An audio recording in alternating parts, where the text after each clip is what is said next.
જેવું કે તમે જોઈ શકો છો કે અમદાવાદના એક કુખ્યાત વિસ્તારમાં એક ચોર એક પીડિત મહિલાનું પર્સ ચોરી કરતા જીવંત ઝડપાયો. અત્યાર સુધીના સૌથી મોટા સમાચાર સામે આવી રહ્યા છે. દર્શક મિત્રો, ટેલિવિઝનના ઇતિહાસમાં સૌથી પહેલી વખત તમને ચોરીના લાઈવ દ્રશ્યો બતાવવા જઈ રહ્યા છે, જ્યાં એક ચોર એક મહિલાની થેલી ચોરી રહ્યો છે.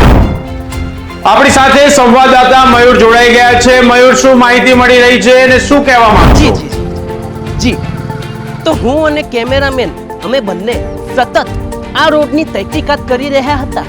એ સમય દરમિયાન આ કૃત્ય જીવંત સર્જાયું અને આ કૃત્ય અમે અમારા કેમેરામાં કેદ કર્યું છે. દર્શક મિત્રોને જણાવી દઉં કે ચોરની આંખોમાં કોઈ શરમ, લજ્જા કે પછી તંત્રનો ખોફ જરાય દેખાઈ રહ્યો નથી. જી મયુર, એ જણાવો કે પીડિત મહિલાની હાલ પરિસ્થિતિ કેવી છે? તેમના પર શું વીતી રહ્યું છે? જી જી જી જી તો મહિલાની આંખોમાં આ પરિસ્થિતિમાં ડર વર્તાવી રહ્યો છે. તો તમારું આ પરિસ્થિતિમાં શું કહેવું છે?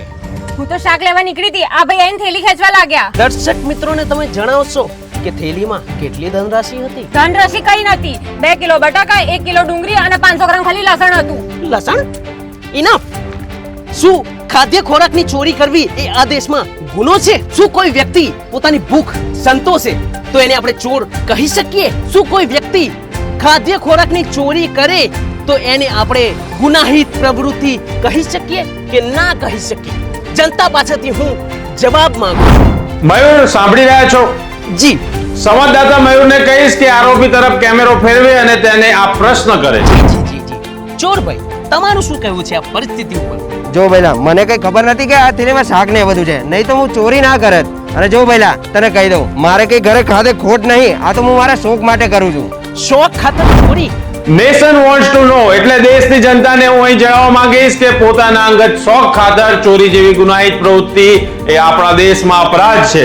ભારતીય દંડ સંહિતા 303(2) મુજબ 3 વર્ષ સુધીની જેલ કે દંડ અથવા બંને થઈ શકે છે. જનતાને જણાવી દઉં કે મેં અને કેમેરામેન વિપુલે ચોરના મનનો વહેમ દૂર કર્યો અને એને જણાવ્યું કે થેલીમાં ધનરાશિ નહીં પરંતુ 1 કિલો બટાકા, 1 કિલો ડુંગળી અને 500 ગ્રામ લસણ છે અને એને ગંભીર અપરાધ કરતા અટકાવ્યો.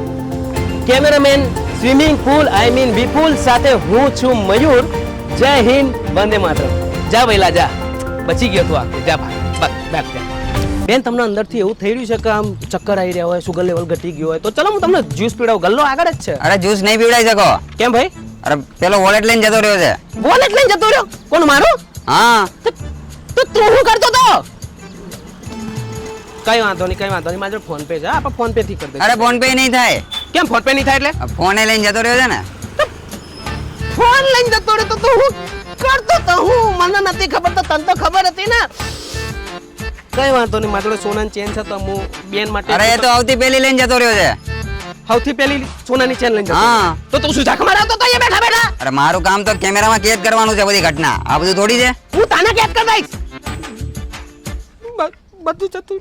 બેન, તમે જાઓ, તમારું બચાવ અમારું જતું રહ્યું. તમે જાઓ અને તમે મળો.